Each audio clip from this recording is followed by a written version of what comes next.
Java në Berlin nisi me 2 aktivitete shqiptare që sollën një atmosferë të veçantë në kryeqytetin gjerman. U zhvillua si spektakli madhështor i prezantimit të Shqipërisë në panairin e turizmit në Berlin, ashtu dhe koncerti i Rona Nishliut në Kesselhaus me rastin e 17 vjetorit të pavarësisë Kosovës. Megjithatë, ngjarjet politike patën momentin kryesore. Gjermania synon të riarmatose dhe kancelari i ardhshëm i Gjermanisë, sipas shumë gjasave, pra Friedrich Merz, ka thënë se nuk do të ketë kufi. Dua ta them qartë, duke parë kërcënimet ndaj lirisë dhe paqes në kontinentin tonë, tani duhet të mbrohemi, le të kushtoj sa të dojë. Whatever it takes, tha Merz, duke përdorur të njëjtin term që dikur përdori dhe Mario Draghi kur donte të shpëtonte euron në vitin 2012. Cili është plani Merz? Shpenzime për mbrojtje në mbi 1% të prodhimit të brendshëm bruto. Këto do të financohen me borxhe. Një fond të veçantë 10 vjeçar prej 500 miliard eurosh për të rimëkëmbur infrastrukturën, si dhe lehtësimi i rregullave për të lejuar landet federale që të marrin më shumë borxhe. Një plan që partitë shpresojnë se do të ndihmojë gjithashtu në rimëkëmbjen e ekonomisë së dëmtuar të Gjermanisë.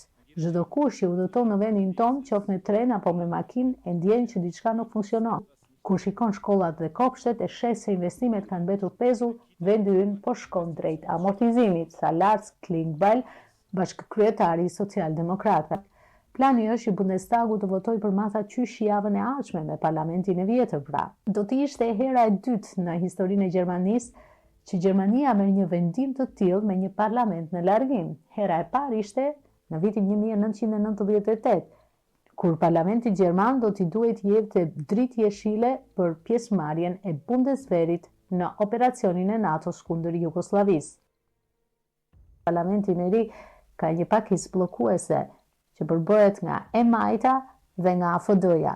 Prandaj Friedrich Merz dhe socialdemokratët kanë nevojë për parlamentin e vjetër për të arritur 2/3 e nevojshme. Kjo mund të arrihet me votat e të gjelbërve. Po çfarë mendojnë gjermanët? Në thelb është mirë, por problemi është se CDU bëri një fushat duke premtuar që nuk do të merrte borxhe të reja dhe tani papritur bën, më duket hipokrizi, thot një i ri për Deutsche Welle. Tjetër thot, u befasova shumë, por mendoj se është diçka e nevojshme. Ç'është ky fond special, nga vjen? Kjo ngre më shumë pyetje se sa jep përgjigje, thot ky i ri. Kurse kjo grua është e mendimit se fillimisht duhet që Gjermania të kujdeset për çështje të tjera si shkollat, arsimin, qirat dhe sigurisht klima. Die einfach immer mehr ansteigen, Klima auf jeden Fall.